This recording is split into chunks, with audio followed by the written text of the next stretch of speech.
China, in Roman Empire, in Greece, Egypt, India, those great civilizations in the past run in countries very bureaucratically. So this kind of big organization happened before. Otherwise, you wouldn't be able to build Great Wall, Taj Mahal, or pyramid. Now, I don't know, pyramid, people say actually Mars coming, people from Mars coming to help, right? Is it pyramid? We don't know the pyramid, yeah? But if we take away that kind of Martian theory, you know it requires very efficient organization of people to build that kind of big facility. So, last time we had something that looked like CKTAN, SIM, DBS Bank, Creative Technology, but not many. It's few and far between. When it starts to be a sociological problem, it starts with industrialization. Yeah, it starts with industrialization. Industrialization brings people out of their homes, bring them to work in the companies. Companies start to grow. Yeah, so you have more formal organization. When you have small groups, you don't have to formally organize them. Yeah, like family, you don't have to formally organize, or your study group, you don't have to formally organize them to check. Okay, we have goal, we may have goal, but you don't have to have like rigid rules, or division of labor, or hierarchy and all that. Yeah, when small group, you don't need it. When the group grows large, you do.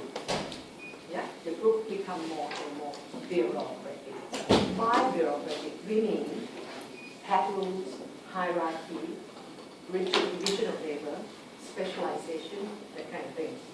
So you see SIM now. SIM is growing in size. Yeah? So you see SIM is coming much more bureaucratic. Yeah, you don't know it because you don't feel it. I have been here like more than 15 years. Yeah, last time when I used to work at the US, at SIM, I say, no, I don't like the US, it's very bureaucratic. Yeah, bureaucratic means you have to keep to the rules, they don't bend the rules. Students actually should pass, but somehow for some technical error, they don't pass. They can't bend to let students pass, that kind of thing. So it's kind of very rigid rules. Yeah, when there is when students don't pass a society, for example, right? And I need to ask to read the paper. Right? There was once I got quite angry. Then I said, yeah, let's pass the student because very marginal, and the failure was very careless mistake. The student can write very well, but he failed. And I was told, cannot really like too late because this student submitted at the wrong place, So by the time it come back to us, it was late. It was too late to submit the grade. So I asked them, then why you ask them to grade? Yeah, they said it's a rule. And in bureaucracy, people do that all the time, People do it for the sake of they have to fulfill those rules. Right? Those rules come when small groups enlarge and become big and they don't know. The best way to do is to organize based on rules. To put it predictable, all these rules, hierarchy, and all the features in organization really come up in order to make working life predictable. Yeah? And for large organization, it is needed. Yeah? So therefore, when organizations become large, after industrialization, we have more and more these kind of organizations coming out. It then becomes a social issue and a sociological problem.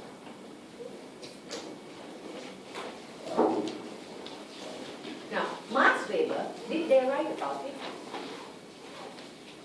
They did. Not directly, especially not Marx. Marx didn't really look at how companies, organize the people there. Yeah. Marx looked at, now, because, another thing is that at that time, there may already be like cotton mill, there already be like those factories, but the factories are still small. Yeah. And also, not that many like companies today. So bureaucracy during Marx time were limited to government. Yeah? So the people say, if you look at Marx, talk about bureaucracy or organizations, it's more like government organization. Yeah? Or state bureaucracy. Marx said the state is committee for managing the common affairs of the whole bourgeoisie.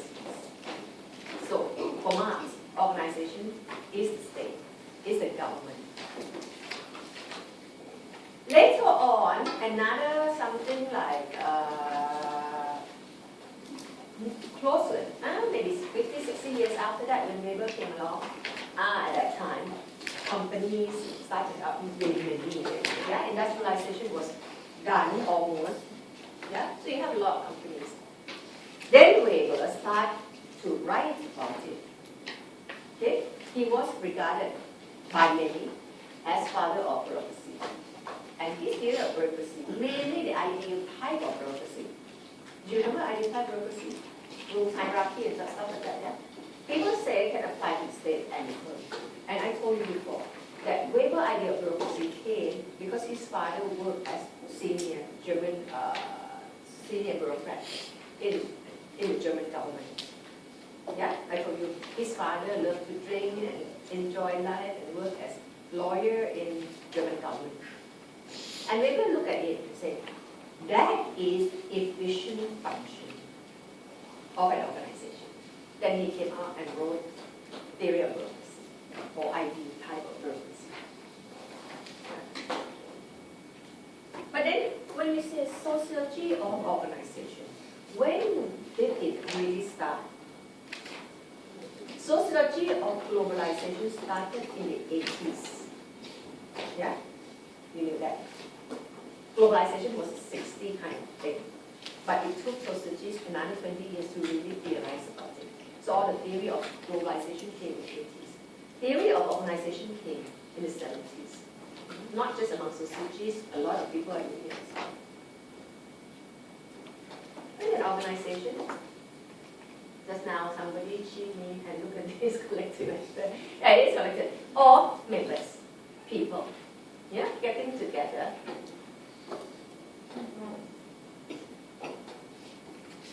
Such as, it can be big, government agencies, large, international bodies, SME, SME, right?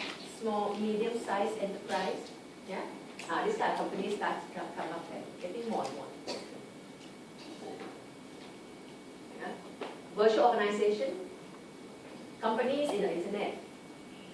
Yeah, you have not gone into their shop, for example, but like Dell Computers, Reuters. Okay, take note that families, crowd, or groups of friends do not match the definition of organization and are not covered under sociology of organization. So sociology of organization look at big, large organization. That. So the whole thing until now is my introduction.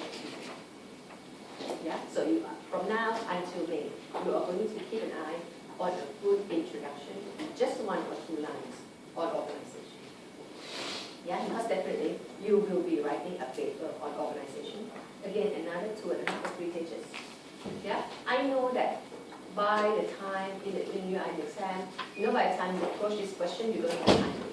You always run out of time. Students always run out of time. Some people just didn't do it altogether. You can't do that because it's 25%. Yeah, you must force yourself to have good time management. And because this one you're not going to have that much time to begin with. So try to organize something for about 2 pages or 2.5 pages that you can write in like half an hour. Yeah? Normally the requirement is that you write about 3 pages like. But you can do 3 pages in 40 minutes, Last time I did mine, I had 1 hour, I had 3 questions, and I did 7 pages for each. So in fact you can do it.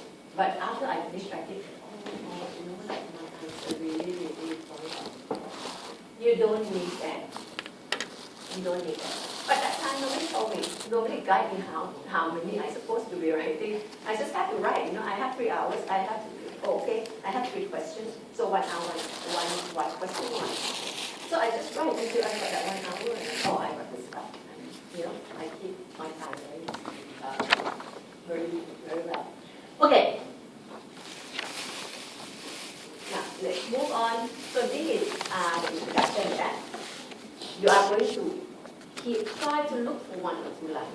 That's all what you need. Introduction cannot be too long. Because if it is too long, I mean, Scotland used to tell students, it's like an elephant, small head, and big body, and tiny tail. That is the introduction. Smaller head. One paragraph, it shouldn't be enough. It should be just like a quarter of a page or 1/3 of a page later. And then big body, because you will have like four paragraphs, five paragraphs, and a tiny tail. Yeah? The tail only to say, this is an elephant, I got it complete. Without a tail, you don't have an elephant, but an elephant is like not full elephant, right? So, introduction. Yeah? You can get something from here, you can go look for something. Interesting, just 2 lines. Organization is real. We are part of it, it is part of us. For example. Yeah? Just example, 2 lines. And then, just like any paper on sociology, you've got to write problem with definition. Yeah? See that people don't agree to what it is. It's a contested concept. If everybody agrees what it is, you don't have sociology, because sociology is a debate. Yeah? That's why they ask you to do sociology. They believe that by doing it, you know there are many ways to do that same thing. Yeah? So that's a debate. It can be a process. It can be a process of organizing, and this is the humanist interpretive perspective. Or it can be a type of structure. Yeah, the structure, particularly formal organization. Okay, so it can be process. It can be a structure. Yeah, but most people, when you think of organization, they think of the type of structure. Now, let's have a look at the structural perspective. Okay, we have done this early on. Ideal type of bureaucracy. Yeah, this is structural definition. Yeah, he said bureaucracy has division of labor, role, hierarchy, personality, expertise, full-time officers. This is what City Bank, SIM, OC, US Bank, and they have division labor, different departments there. Yeah, City Bank got different departments. One's cosmetic, one houseware, electrical appliances, division of labor. Yeah, in SIM you see divisions too. Yeah, lecture management, student management, facility, different divisions. Rules, hierarchy, impersonality. We go to the bottom.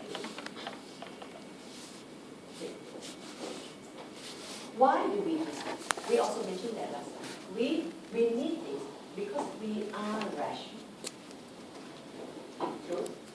And we know that if big group of people get together, I love it. You've got to have division of labor. You've got to have rules. You've got to know who reports to who is responsible for who. These are hierarchy. Yeah? It's not good for people to be too close in personality because that will create nepotism and favoritism. You need full-time officers so that there is full-time commitment. So therefore,